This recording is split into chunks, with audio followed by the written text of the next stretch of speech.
let me show you how easy a live stake is.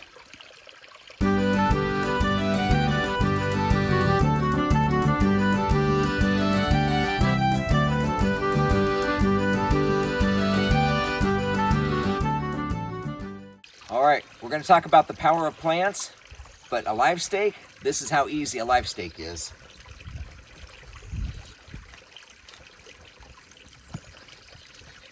That's all it takes, little moist soil. Now let's head up creek and talk about why we're doing that. Hey friends, welcome back to the Renewed Homestead. I'm gonna have to talk loud because we're right here at the creek, but that's the point. You know, this hurricane has made us realize so many things and we're still learning from it. But, you know, when we went to Plants for Everyone, they were giving out live stakes. These are pieces of plants that you can stick in the ground, jam it in there, and they'll actually grow roots. Elderberry is one of those plants, and the reason that they were giving those away is to help remediate some of the soil washing out.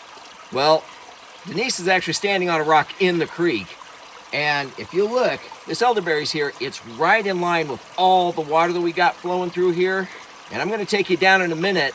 There is an area where it was just completely washed out, but there was no elderberry there, and I'm going to have her pan down, and you can see how these elderberry roots held together and held this soil from washing away. So you can see right down in here, I don't know if you can see that on film, we'll bring you in close, but those roots, some of them are exposed. That's expected because this water was rushing through. I mean, you've seen the footage. You know, we lost a rabbit cage, washed all the way on down, and we've never even found the cage. It went that far away. But this elderberry and that black walnut behind it held this bank together. There's some rock in here. It held this together, and it's just amazing what these plants will do. And let me take you down to where there weren't any elderberry or any trees, and we'll see what's left. All right, so we're on the other side of that black walnut, and then the elderberry, and there's even some wild raspberry in here that's helped hold this bank together. Well, it actually diverted this around. That water is coming straight through here, and you can see this is curved out.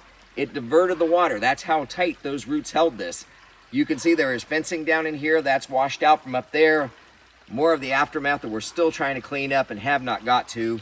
But barbed wire we're trying to deal with, fence posts. But the bank is still here thanks to those roots and those bushes. So let's take you down to where there aren't any plants. We'll show you what's left. All right, so we've passed the root balls of all those plants and that water rushed through here.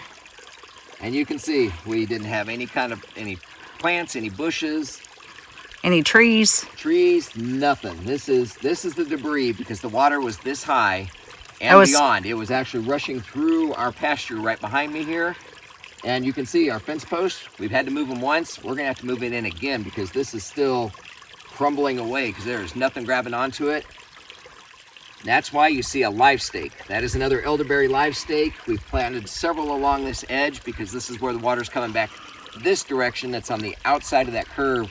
So it will continue to eat away until we can get that secured. But anyway, it's just, you know, you don't really understand the power of water until you see something like we witnessed here. I mean, it's beautiful, it's treacherous, it's everything. It's all those emotions all in one. We were just talking about that today because we were down on the Tow River and there was an island out there. I mean, a big island. That thing's probably a half-mile long that was for sale before the storm. Every single one of those trees is laid down, and it's a wonder there's anything left out there in the middle of that river. But the devastation is still everywhere. It's going to be that way for a long time. I mean, that storm was something else. But we wanted to show you what we had here. What the good part of it was, you know, having the trees and the bushes along here, the lessons we've learned, and we will have more elderberry along here. Hey, you know, if the animals eat it, that's fine. Once those roots are established, it'll just keep shooting up left and right. Give them something to munch on and snack on when they're in these paddocks in here. And yeah, it's just, it's amazing, and we continue to recover. So hope you learned something, and you know, we appreciate the prayers, and you can see why we need the prayers, and you know, we were praying for you. So y'all take care. God bless. We'll see y'all on the next video. Bye, everybody. Make it so.